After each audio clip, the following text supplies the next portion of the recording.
اعوذ باللہ من الشیطان الرجیم بسم اللہ الرحمن الرحیم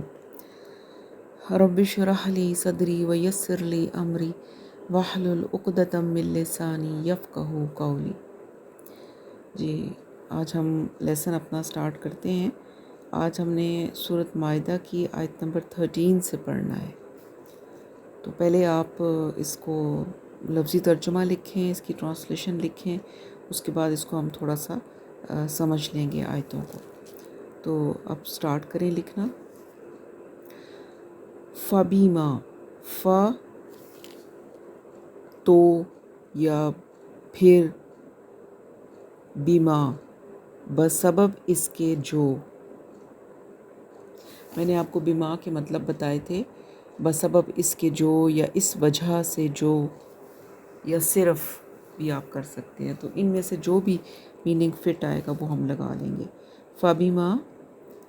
پھر، بسبب اس کے جو، نقضیہم نقضی توڑنا، ہم ان کا توڑنا ان کا، میثاقہم میثاق عہد، ہم ان کا عہد۔ یعنی کیا مطلب بنا کہ اس وجہ سے یا بسبب اس کے جو انہوں نے عہد کو توڑ دیا، ان کے عہد کو توڑنے کی وجہ سے کیا ہوا؟ لعنہم لعنہ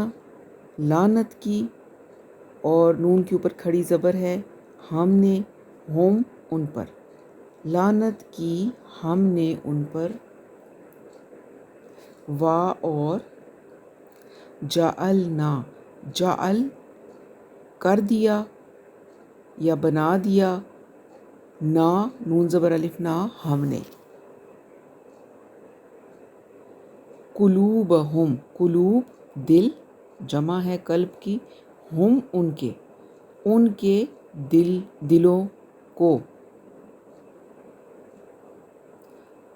قاسیتاً سخت، قصت آپ نے پہلے پڑھا تھا سورۃ بقرہ میں، قلوبہم قاسیتاً سخت، یحرفون وہ پھیر دیتے ہیں، شروع میں جو یا ہے اس کا مطلب ہے وہ پھیر دیتے ہیں، الکلمہ کلام کو، ان سے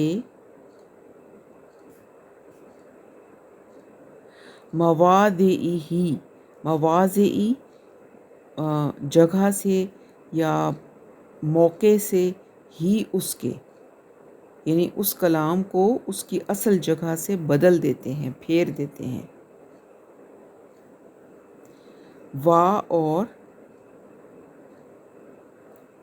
نسو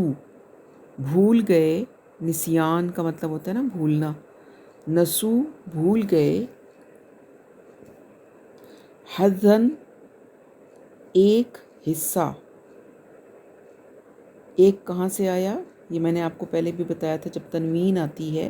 تو پھر ہم تنوین میں ایک، کچھ، چند، اس طرح کی ایڈیشنز کر سکتے ہیں، ضروری نہیں ہے کہ کرنا ہے۔ حظاً ایک حصہ، مما من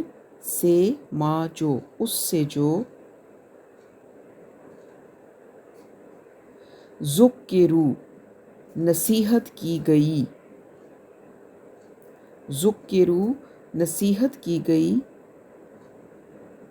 بہی اس کی، یعنی جس کی ان کو نصیحت کی گئی تھی اس کا انہوں نے بہت سا حصہ وہ بھول گئے، وہ نصیحت وہ بھول گئے، اور لتزالو ہمیشہ، یہ جو ہے لتزالو یہ اکٹھا لفظ ہے، اور ہمیشہ تطلعو خبر پاتے رہیں گے، مطلع ہوتے رہیں گے،